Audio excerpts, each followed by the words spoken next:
Hello and welcome to the 42's Rugby Show, the first in our series as we look forward to the eagerly anticipated first test between Ireland and Australia in Brisbane on Saturday. Joining us on the line now live from Brisbane is the 42's own Murray Kinsella. Murray, good morning, or good evening as it is over there. Yeah, how are things? Yeah, not too bad. Murray, Ireland team announced for the first test overnight. A couple of interesting selections we'll get into greater detail now, but for anyone who hasn't seen the team, we'll just quickly run through it. Headlines: 6 changes from Ireland's team that beat England in Twickenham, the Grand Slam winning side. Roy Best obviously misses out through injury, but Joey Carberry starts at half ahead of Johnny Sexton, and that is the main talking point, Murray. Joe Schmidt was talking to the media a bit earlier, kind of gave his reasonings why behind that selection. What did he have to say? Yeah, he said the plan was always to give Joey Carberry a start on this tour. I think that was pretty obvious. I think that was one of the things that we mentioned after the Grand Slam that would be good to see this summer. The expectation wasn't that it would be in the first test, though. We kind of presumed that Joe would go with his frontline players, a lot of continuation from that Grand Slam team, and try and get one up in the series. Now, there is obviously a lot of the same guys from that Grand Slam team, but there's a slight element of risk about it. You know, putting such an inexperienced player in there in such a pivotal position. The difference is this time is that Joey Carberry gets to start a game with all those strong, experienced players around him. So Conor Murray at scrum half and the same backline that started that Grand Slam game. So that, I guess, does take a little bit of that risk element out of it. And it's also Joe Schmidt backing a guy he really believes in, obviously.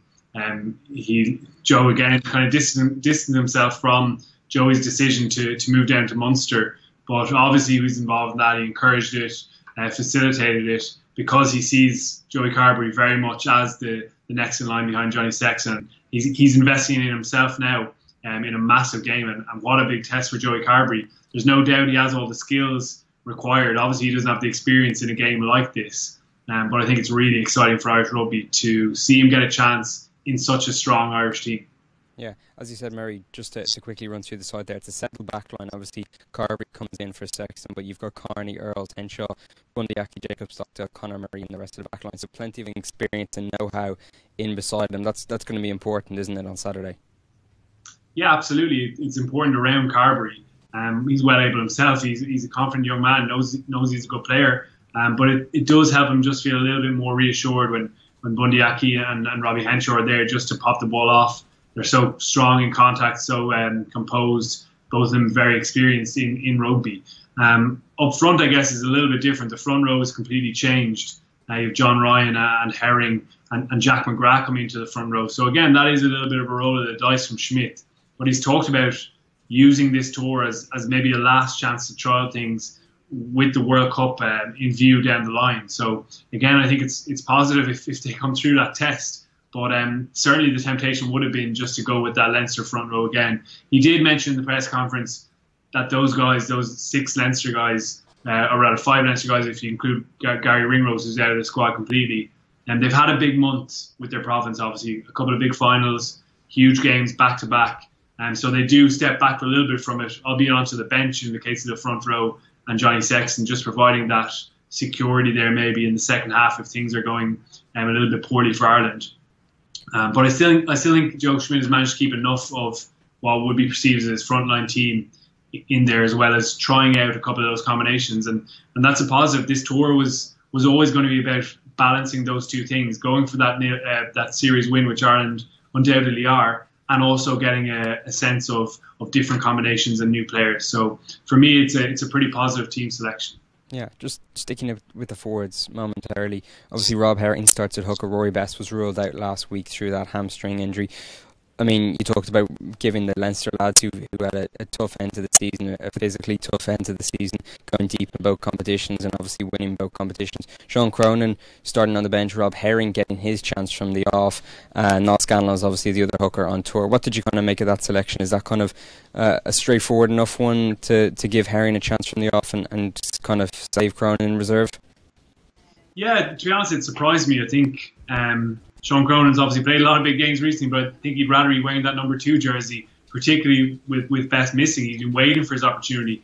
He's had so few starts in his 61 caps, and I think he probably felt this tour might have been a chance for him to just to underline exactly what Joe Schmidt is missing by not having him on the pitch for 80 minutes. Obviously, Rory Best has all the leadership skills and experience, but yeah, I think Sean Cronin will be pretty disappointed with that decision, and he'll be very hopeful that he gets 2 starts in the other 2 tests. Herring's a player that Joe Schmidt really does rate, and I thought he was good back in November against Fiji and against South Africa. I think it was the other game where he came on. I thought he was solid in contact. He had some good little handling spells as well, and he's been really good for Ulster as well in a really difficult period. So yeah, he's not undeserving of his chance, but I think I was certainly surprised that Sean Cronin didn't start, and I would imagine that he's kind of bursting for 2 starts in the other 2 tests. Yeah. Before we move on and kind of take an overall look at this series and kind of the build-up for Ireland this week in Brisbane, maybe a word on Tadhg Byrne, one of the uncapped players in the squad. Could probably feel a bit unfortunate that he's not involved in some capacity on Saturday. I'm sure he's chomping at the bit to get going after another stellar season with Scarlet. Schmidt has again gone for Henderson and Ryan, that very settled second row accommodation, and with Quinn Rue as the option on the bench. Can you kind of talk us through that? And again, maybe a bit harsh on Byrne, but probably again dropping him in the deep end. Schmidt going for maybe the tried and tested in that regard. Yeah, well, I mean, if you're talking about if you're to take Joe Schmidt's comments about giving those Leinster players maybe a slight bit of a breather, well then Tadhg Byrne's in the same boat. He has played a lot of minutes, a lot of games for the Scarlets this season. Probably one of the highest totals for any player involved in the Pro 14 and Champions Cup, and a lot of 80 minutes as well in his appearances. I think the Scarlets were quite cognizant of the fact that this guy's leaving, so they probably pushed him that little bit extra in the second half of the season. I think he will feature later in the tour, and I think that would be another big positive. As well as that, whether Tadhg Byrne is at second row or at blindside is another decision to make. But you'd like to see a change at scrum half at some point too. Obviously, we know what Conor Murray can do. Such an important player for the team and will be going forward. But if Carbery's going to get his chance at 10, you'd love to see one of the other scrum halves, Cooney or Marmion, get a starting chance alongside Sexton perhaps in one of the other tests, just to make sure that you're planning for those occasions if Murray and Sexton get injured. And that's what Schmidt talked about with Carbery.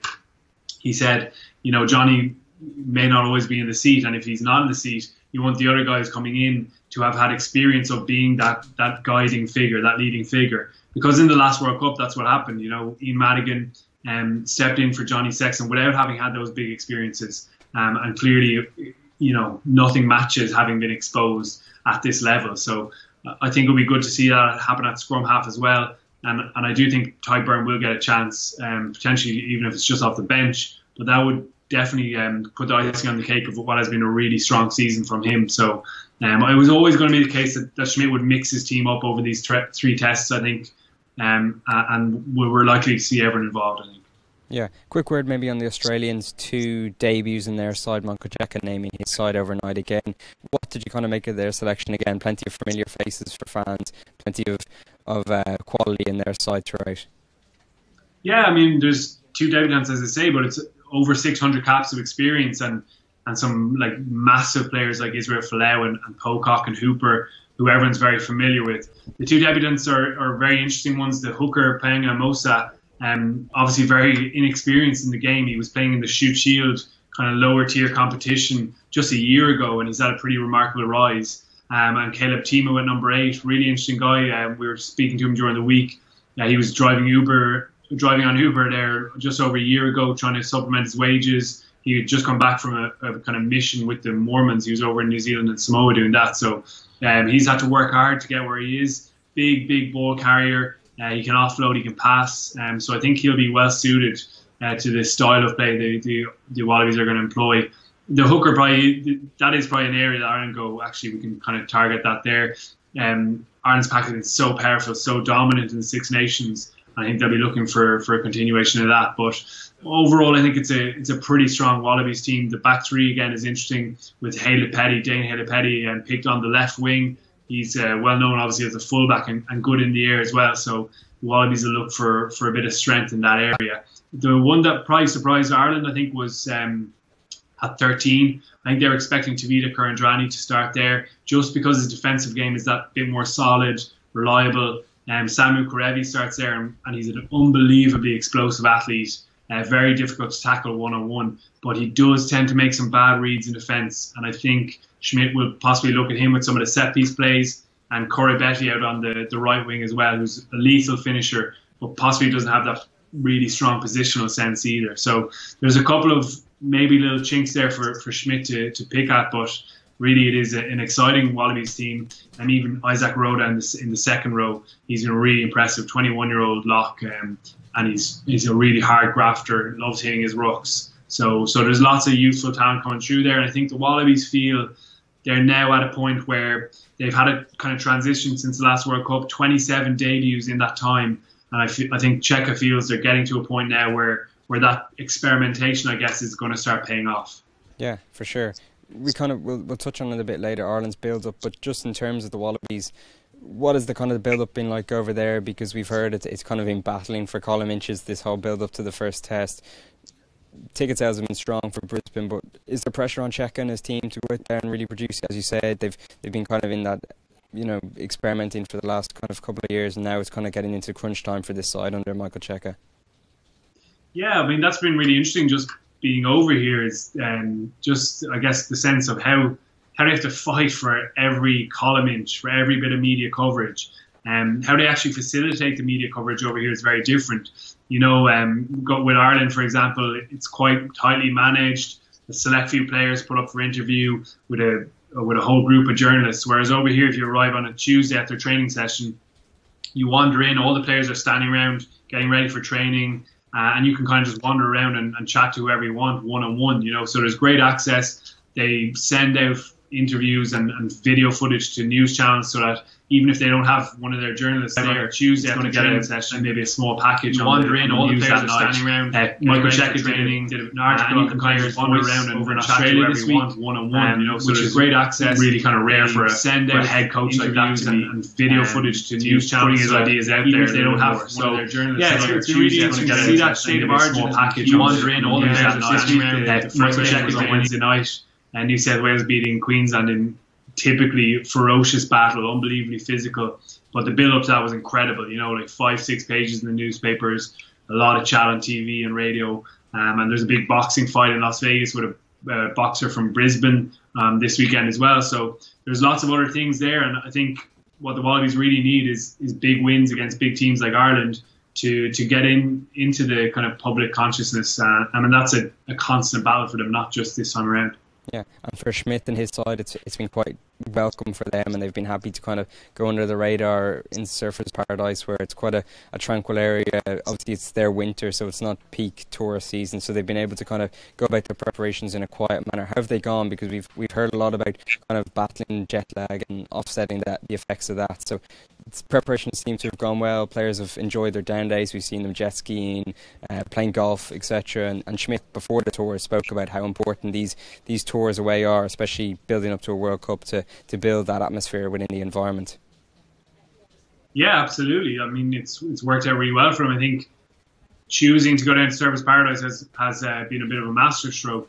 I think they managed the jet lag pretty well. None of the players seem to be affected by that too much, and as you mentioned, a lot of time to have a bit of crack with their mates and their teammates, as well as getting into kind of serious training on Tuesday and working towards the first test. I think they're in a pretty good place. Schmidt, most of all, will have enjoyed that kind of peace and quiet. There was only about an hour's worth of media duties over the course of a few days, and as you say, winter time means the Gold Coast is not very busy at all. It's kind of almost eerie at this time of year, not too many people around. Into Brisbane today and into the big city, and everything's kind of picked up. We were at the Wallabies presser this morning and earlier today, and Michael Cheika kind of heaping a bit of pressure on, talking about this being the greatest Ireland team of all time, which Joe Schmidt wasn't too happy about. But that's the way it's going to build up towards a test, just like that. And after their peace and quiet at the start of the week, it's pretty exciting to be in here now and getting in amongst what is a decent Irish expat community as well. They're expecting a lot of support. Around 45,000 tickets sold for a kind of capacity of 52,500. So the atmosphere should be pretty special as well. And I think it's nice after those restful few days to get that build up now. Yeah. What are you expecting on Saturday, Murray? A ferocious test match. is almost a given between these two sides and this intensity. But what do you kind of expect? Because obviously we've talked about the changes for Ireland. There's a real big chance for guys like Joey Carberry in that number 10 position. What do you kind of expect? And we'll get your prediction in a minute, but just kind of looking ahead to this test and then obviously the series is, overall.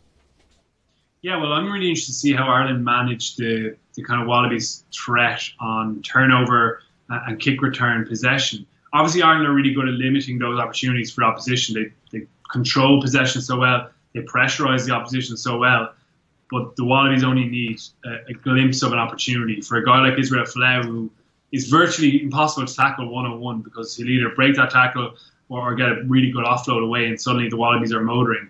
And obviously with Karevi and Karabetti as well, they have a lot of those threats with ball in hand. Beale and Foley at 10 and 12 are so creative, especially in that transition where there's a bit of space somewhere on the pitch. They're really good at picking it out.